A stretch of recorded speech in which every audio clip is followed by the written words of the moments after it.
Ron Cowie lives in Adelaide and is a member of the Christadelphian church or ecclesia at Enfield. Ron was in Sydney recently and presented a series of studies entitled Life Under God's Holy Law. Ron joins Wilderness Conversations.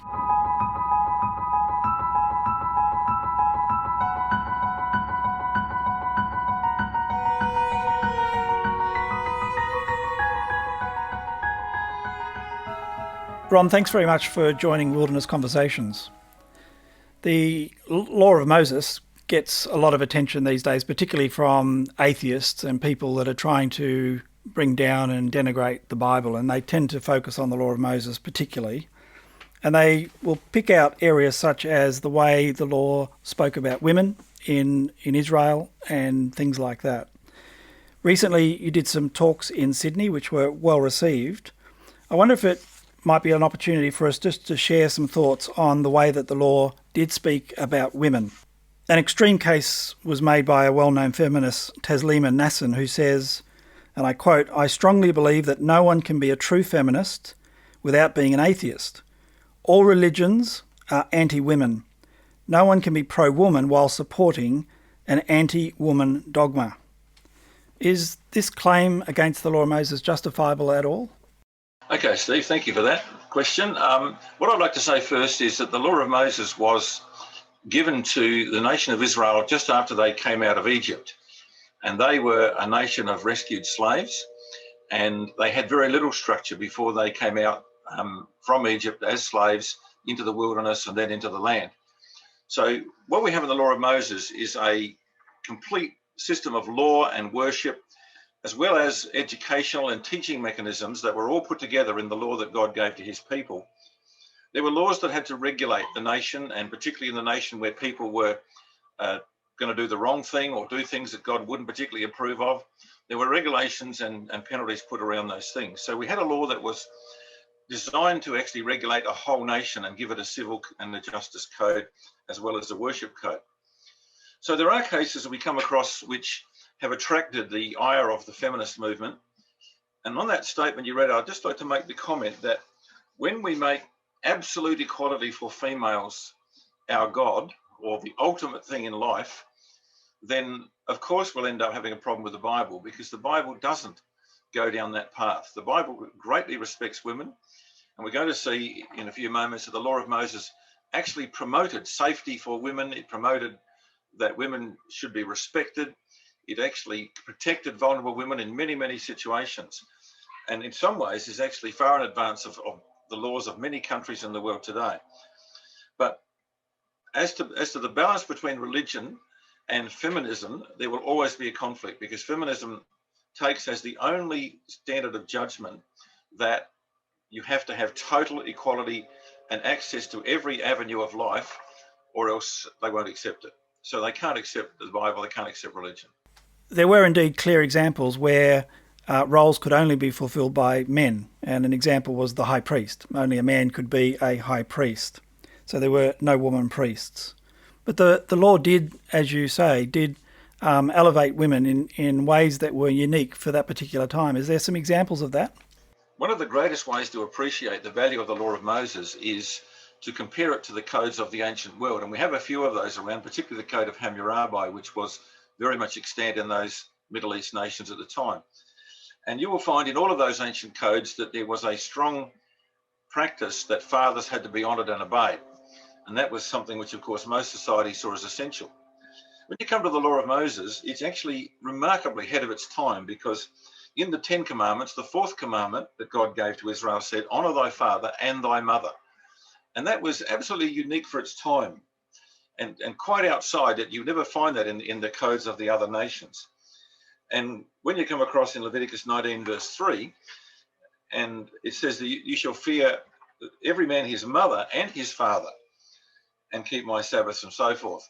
So in that particular place where God repeats the law of the 4th commandment, he actually puts the mother first, because he recognizes that with the education of a child, the mother has the primary influence upon the child in those younger years. And right through the Bible, we have, through the Proverbs, mentions of honoring father and mother.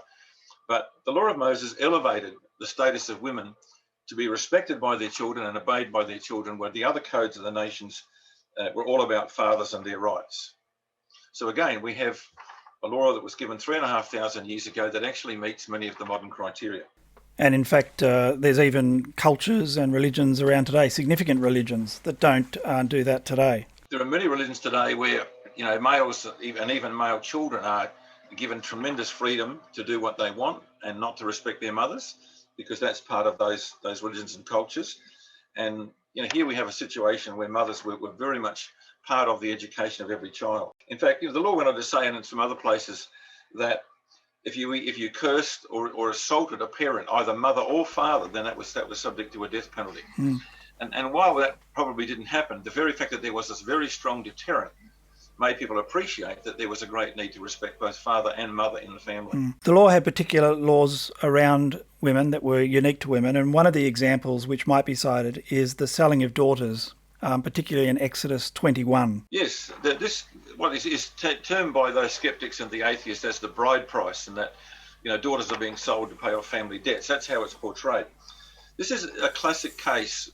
When you approach the law of Moses, if you come in determined to find fault and to classify it under one of the labels, such as homophobic or misogynist, those labels that people love these days, if you're determined to find examples that you can put under that label, you will find it.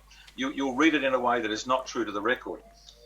If you look at it as a point of view as what was a loving creator trying to do as he gave this law to his people, then you'll come up with a different conclusion.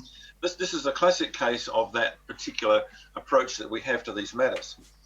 So what we have in Exodus 21 is a case where a family has got into some economic disaster or desperation. It might come through a failed crop, it might come through a health problem, it might just come through the family not managing their finances properly. And there's a daughter that is of a marriageable age. So what was a custom of those times was that they would put the daughter into a house of a person who could then get rid of the debts that they had. She would be there with a view to marriage. So she would go with the object of marrying the master of that house or his son. And what was then the paying of the debt was regarded as the dowry. So there wasn't extra payments made in these cases. This was the dowry. And of course, dowry was a very common custom in all the ancient civilizations and is still in many countries today. So the dowry in this case would be the paying off of the father's debt.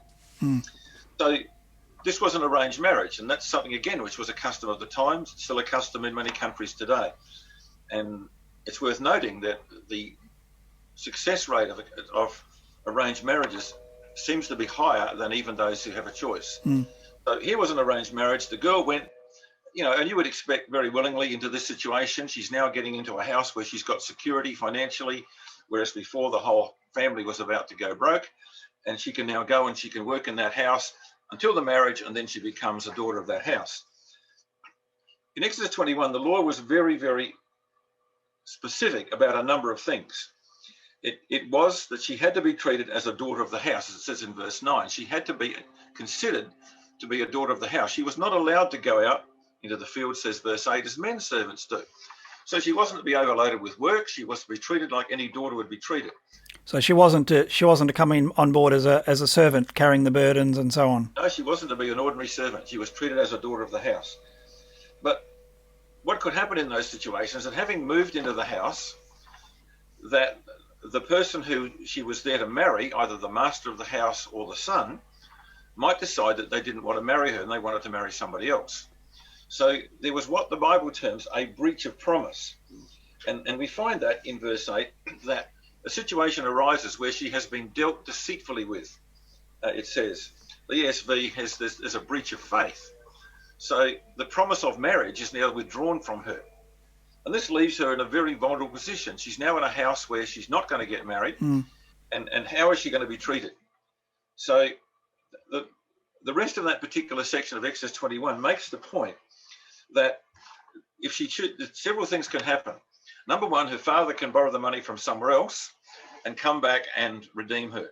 So the father has the right to say, okay, she wants out of that house, I'll borrow the money from someone else and buy her back. So that was one option that could be undertaken. The second option was she could choose to stay, and she might in that house. She might be quite comfortable. It might have been embarrassing to go home, but she might decide to stay. She might have made good relations with the other daughters of the house. So she would stay in that house and she would occupy her place as a daughter of the house. If she did that, then it was very obvious that she had to be provided for. She could not be treated as a slave or a servant. She most certainly couldn't be sold. So the law was very specific of how she could not be treated. She can't be sold. She can't be abused. You know, she wasn't just added to the concubines in the house. She was protected from exploitation. And then it goes on to say in verse 10, there had to be given her the duty of marriage. So she was to be given her food, her raiment, and shelter. And there's a very interesting word in verse 10, which is translated there as duty of marriage. And some people wrongly assume that this is a sexual relationship, and it's not. Mm. The word is only once in the Old Testament. It's a very unique word and has the idea of dwelling. It has the idea of being provided oil, which of course was part of medicine and cooking and all those things that you need in those days. So it's a root word that actually indicates the provisions of life. So if they're going to keep her in that house, she's treated as a daughter and she gets all the provisions of life she would normally expected had she got married. So she could choose to stay there for that time. She probably now came under the law of the 7-year release, so that at the end of that 7 years that she was there, she could go free. But she had that possibility before, that if her father paid her out, she could leave the house. But the law is also very specific in Exodus 21 that if she were ever mistreated, then she could just walk out. Right. And the debt would be cancelled.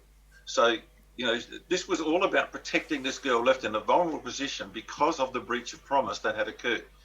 So rather than focusing on the fact that it appears that someone's been sold to pay a debt, let's focus on something that was a custom of the times, arranged marriages. Let's focus on the fact that in the situation where she had been let down, that she was totally protected from abuse or neglect. Mm. And this is what God's law does. It protects the vulnerable. Mm. That's why there are so many laws about maidservants, widows, the fatherless, and people like that. It's very much about protecting the vulnerable and making sure they're provided for. Mm.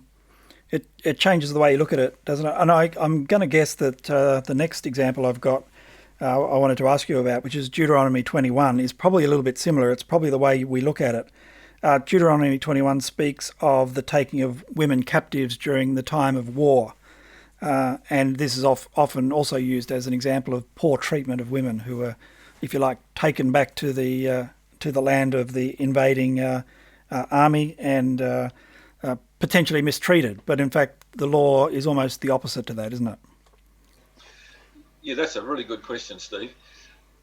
In the modern world, even in the modern so-called enlightened world, the first and worst casualty of war are the women that are overrun or where their cities are conquered. And you've only got to see what happened when the Russians got into Berlin to get an example of how badly women were treated by the Russian armies. And that doesn't mean that the other armies did much better, but the Russians were a prime example of, and so were the Germans when they went into Russia, of using, you know, sexual violence as a matter of conquest. And that's been the history of conquest down through the ages. So yes, there are people who suffer in war. But can I just say first that this particular provision about women being taken for wives as a result of a victory in battle is a great example of how different the law of Moses had to be to the law of Christ. Under the law of Christ, Jesus was talking to individuals. He wasn't trying to fix the problems of society. He wasn't regulating a nation. He was talking about what the individual character must be. So to us, he says, thou shalt not kill, you know, shalt not avenge yourself, turn the other cheek if you're attacked, and so forth. So the individual disciple in Christ has to live a very peaceful life. Israel had to conquer the land of Canaan. They had to defend themselves against nations around them who came against them and then tried to invade them. So there were battles and there were places where they had to go and they had to take cities, put them under siege, conquer those cities and destroy those who had tried to destroy Israel.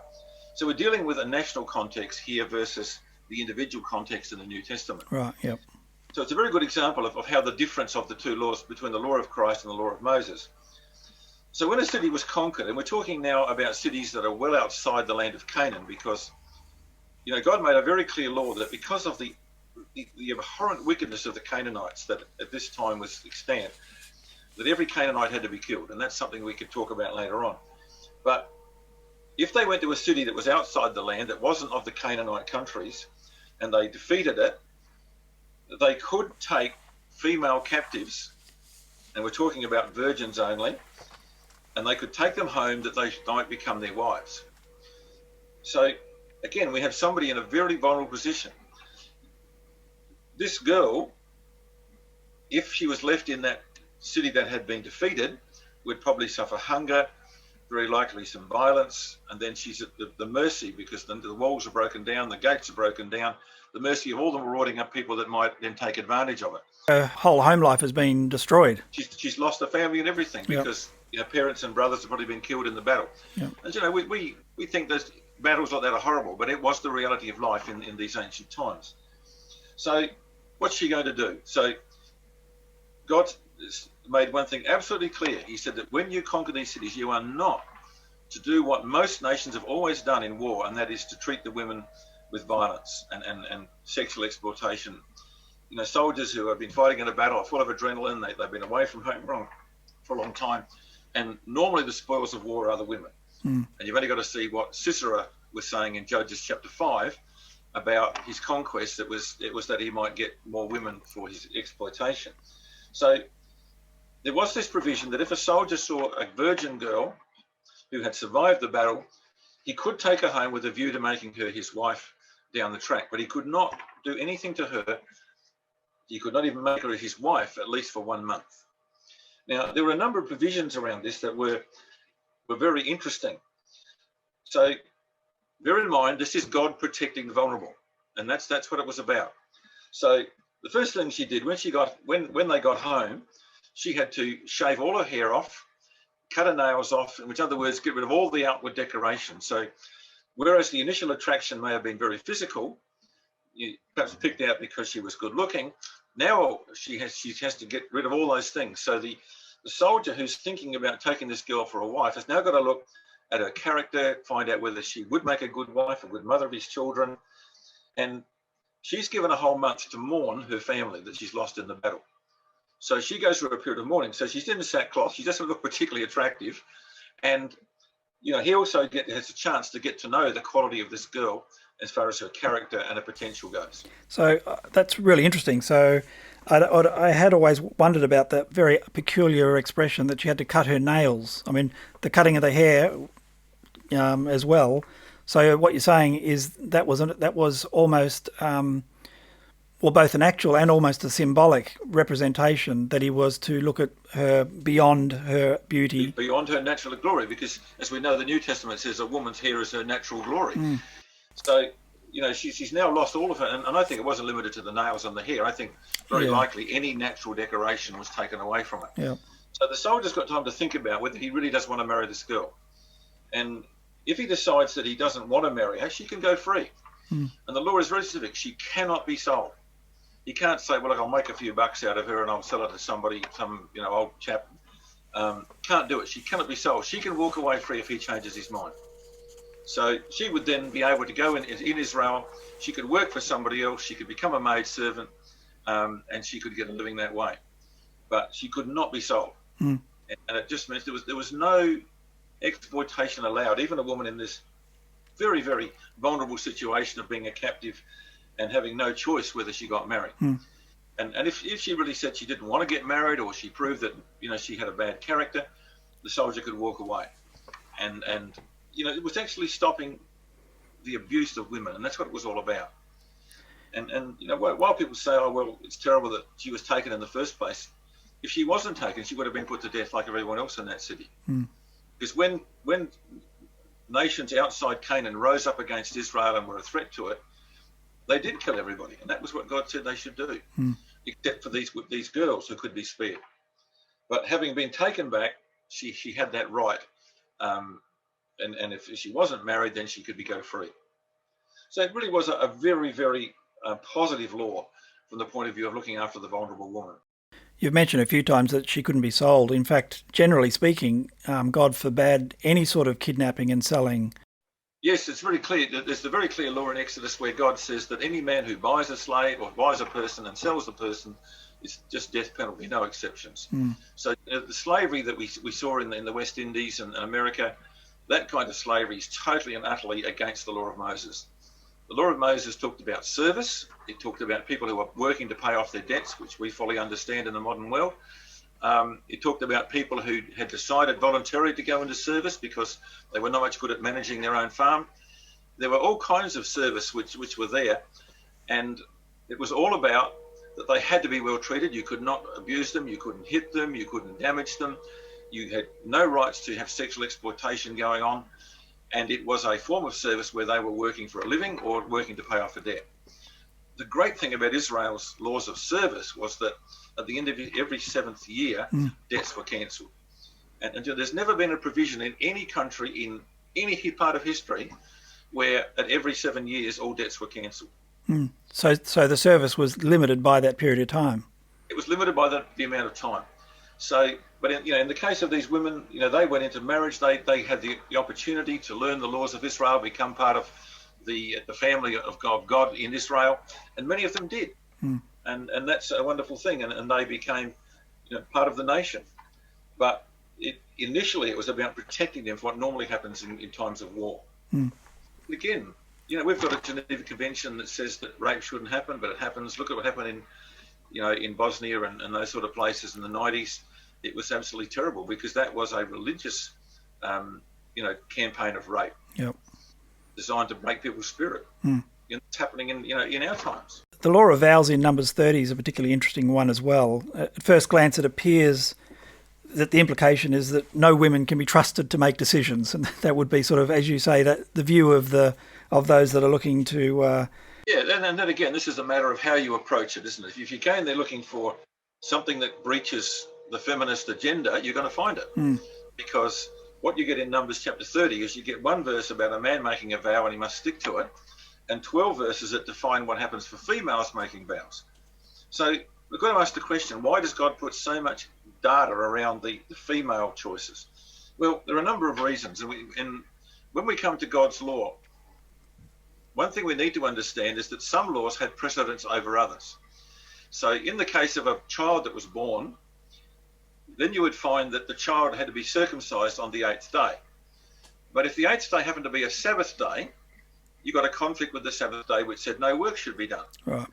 And God made it very clear that in that case, you still circumcised the child because that was the higher law. It actually went over the Sabbath.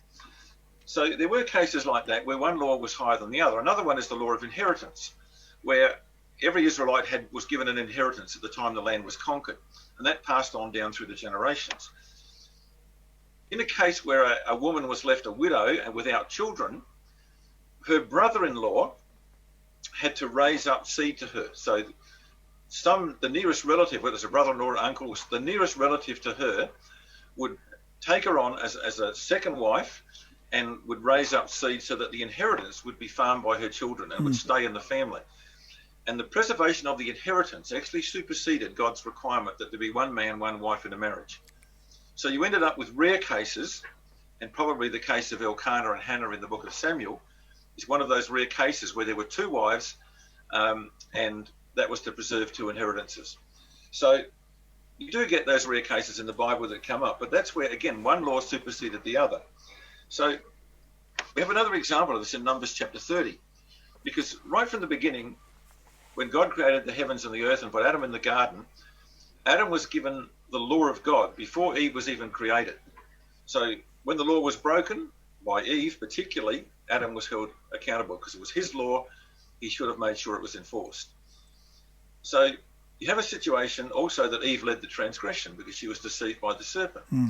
So on that basis, God said, when I appoint people to teach and to lead in my congregations, whether it's in Israel or in the Christian congregation, God has said, I've given that job to the males.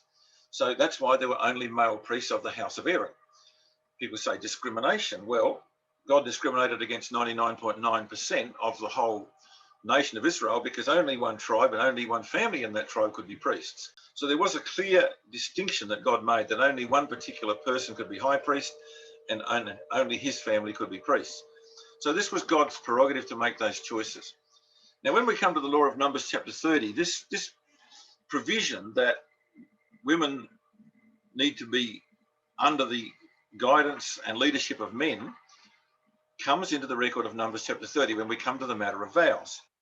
So God encouraged both male and females to make vows, and the classic vow we have in the Bible for a woman is the vow of Hannah in giving her son Samuel to the service of the temple. So both men and women were required and encouraged by God to make vows. In fact, God regarded the vow as one of the highest forms of offering you could possibly make. Even though God wanted women to make vows, he still allowed husbands or fathers, if they lived in the father's house or they were living with a husband, then the husband or the father in that case had the right to deny that vow to be made, so that she was then released from the vow because her father or her husband said, no, I can't go along with that. And this might seem to say that, look, women can't make good vows. Well, it had anything to do with the fact they don't make good vows. In fact, the Bible's got a lot of examples of men making very silly vows. Classic case is Saul making a vow about not eating on the day of battle. And it just shows you that both men and women can make good vows and bad vows. However, the limitation in this case was actually that the higher law would be the law of headship, would actually take precedence over the woman's right to make her own vow. The proof of that, when we come down and we find, I think it's in verse 9, yes, it's in verse 9, that a widow or a divorced woman could make a vow without subjecting to anybody. So she's not in her father's house. She's got no husband. She's got no father that's actually the appointed leader for her. She has the perfect right to make her vow without anyone being able to overrule her. So that just proves it's not a matter of the women's ability to make a good vow or to keep a vow. What it's saying is that when it comes to the matter of vow, there was actually the headship principle was valued by God and had to be respected, even in this case of making vows. The other thing about what Numbers 30 is about, as you see in verse 7, is where a man accepts a woman's vow, that he becomes equally responsible for it. And again, the classic case of Elkanah and Hannah is very useful, because having committed to accept Hannah's vow to give that child back to the temple of God, Elkanah fully and wholly went along with that vow and made sure it was fulfilled. Right. So, the man then becomes part of the vow, having acceded to it. So, this was a very good law for the protection of women, but also always just balanced by the fact that there was a higher law that had to be applied first. The law of jealousy, which is found in Numbers chapter 5, is another favourite target of the feminists. It is a law that seems very one-sided.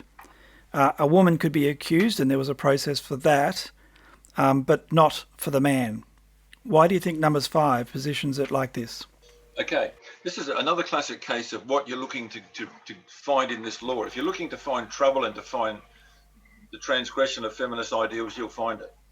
But if you look at it as saying, well, what is God, a loving, caring God, trying to do? He's trying to protect a woman from a false accusation.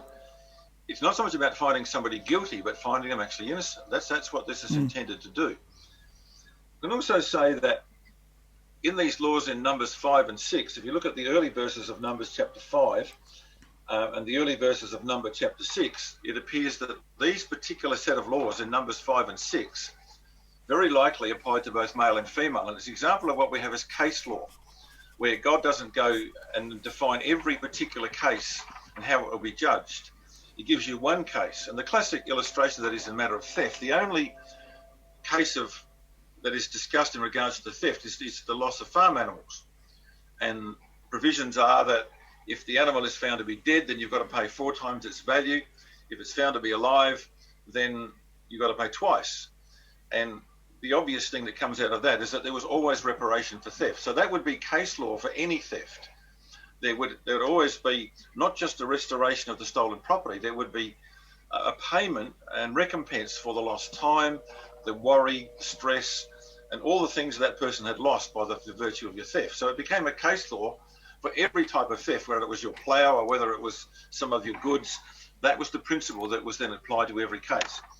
And I think that Numbers chapter 5, because in the early verses of Numbers 5, you have man and woman being mentioned specifically, same in chapter 6 when it comes to the Nazirite law. I think this particular section of laws is both for male and female, so it could have been applied in reverse. So Numbers, just clarifying that, Numbers chapter 6, a woman could be a Nazirite as well. Yes, and that's one of the remarkable things, because the Nazirite was something quite outside the normal sacrificial code of the law of Moses. It was where a person dedicated themselves to be a living, walking example, to teach lessons. And when you think about a Nazarite, you know, apart from growing their hair long and touching nothing to do with the vine, nothing to do with dead bodies, nothing to do with unclean things, they didn't actually achieve a lot because they had to be so restricted in their movements. But they were a living, walking lesson for people to understand that this is separation to God. And when they finished their Nazarite vow, they would cut off their hair and with their own hands put it on the altar. So all the laws where that was restricted to priesthood were now superseded by the Nazarite law. So even a woman could go and put her hair on the altar. So again, it just shows you where one law actually supersedes the other. And God says, look, you make sin offerings because you've messed up. There's a way when you approach me to make your sin offerings. But when it comes to you dedicating yourself to me as a Nazarite, where you actually choose to walk around and show everybody some lessons, then I will accept even the woman putting her hair on the altar. So God says that's a higher principle. That's a higher form of worship. So in both Numbers 5 and 6, it actually mentions male and female being irrelevant to these laws. The case we have is the woman. And she's been accused by her husband of infidelity. So there are no witnesses. If he had a witness and he could prove it, then it would be a case of stoning if he chose to go down that path. And bear in mind, a husband always had the opportunity to accept a woman's apology and make a new start, or even in the case of a betrothed man like Joseph, who was marrying Mary, the mother of the Lord, to put her away privately. You know, he heard that she was expecting a child that was not his. He could have had her stoned, or he could have said, look, I feel sorry for her. Whatever's happened to her, I can't do much about it. I'll just quietly dissolve the engagement. So a man had that prerogative to forgive. But here's a man that wants to bring his wife to account. He's got no witnesses. She's denying it. If she was guilty, knowing that the judgment that's about to be made will be directed and controlled by God, what's the obvious thing she's going to do? She's going to go to her husband. If she's guilty, she's going to say, look, please forgive me and it won't happen again. And they can get on with sorting out their marriage. That's again, what this is aimed to do. But if he's determined to go through it because he feels he has this suspicion that he's been cheated on, or could be that he wants to get a divorce to marry somebody else, or get rid of her so he can marry somebody else, you know, it may be a false claim that's being made here. So this is all about allaying the suspicion. So they go through the process of drinking the dust that's been with the ashes on it. And if a person is guilty, then God would cause them to swell up. If they're not guilty, they wouldn't swell up. But you see, it's not then just saying, we'll take her out and stone her. It doesn't even mention the punishments. What it then says is, let's take the case of the woman that's not guilty. And in that case where the woman is not guilty, you know, that man can never divorce her. In front of the whole nation, he's made a false accusation.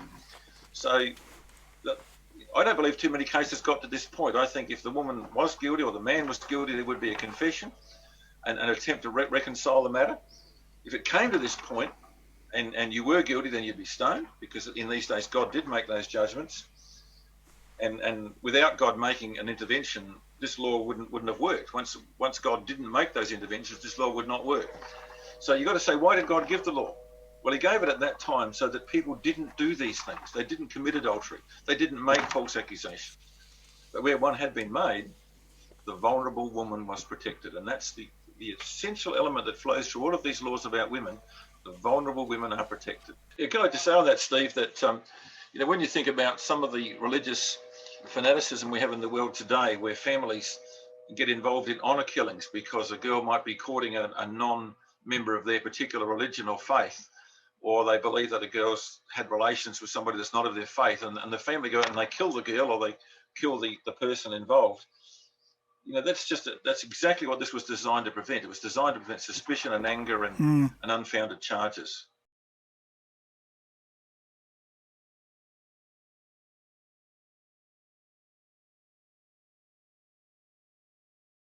The most vulnerable person in Jewish society was the maidservant.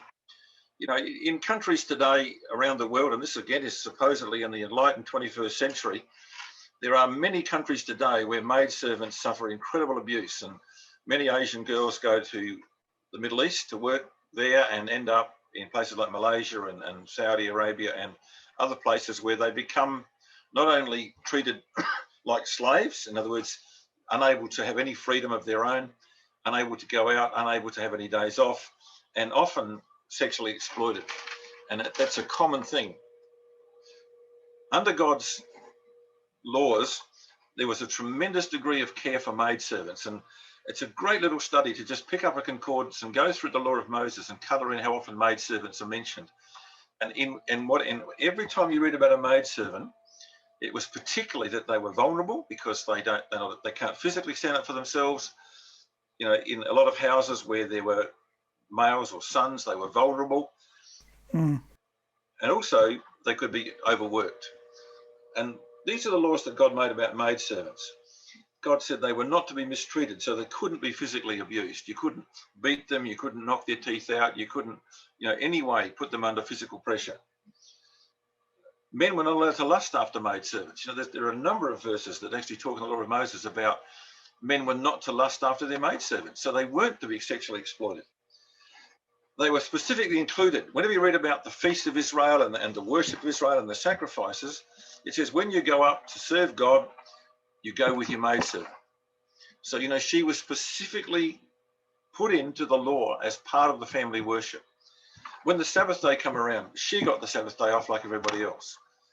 And God was just keeping these things there. And the laws of release at the end of 7 years, for whatever reason that girl was in service, at the end of 7 years, she could go free. Right. Yep. So again, this was a totally different approach to the service of vulnerable maids. And for people who have read a lot of novels about the Victorian era and that time, you will see some of the terrible abuses that maidservants suffered, often being, raped by the son of the house and then thrown out because they were pregnant. And in many cases, harshly beaten, mistreated, overworked. God said none of that. And this is 3,500 years ago. And I think that's the point I'd like to make in conclusion, that these very enlightened laws about protecting the vulnerable, and you can add to that all the laws about occupational health and safety, about conservation, about good health practice. These laws were given 3,500 years ago, and they've stood the test of time, and they are completely for the good of the nation and for the good of that society. And the girls particularly were looked after by God, and I think it's a wonderful thing that was provided for. It's been great speaking with you, Ron. Thanks for joining Wilderness Conversations. A real pleasure, Steve. Thank you.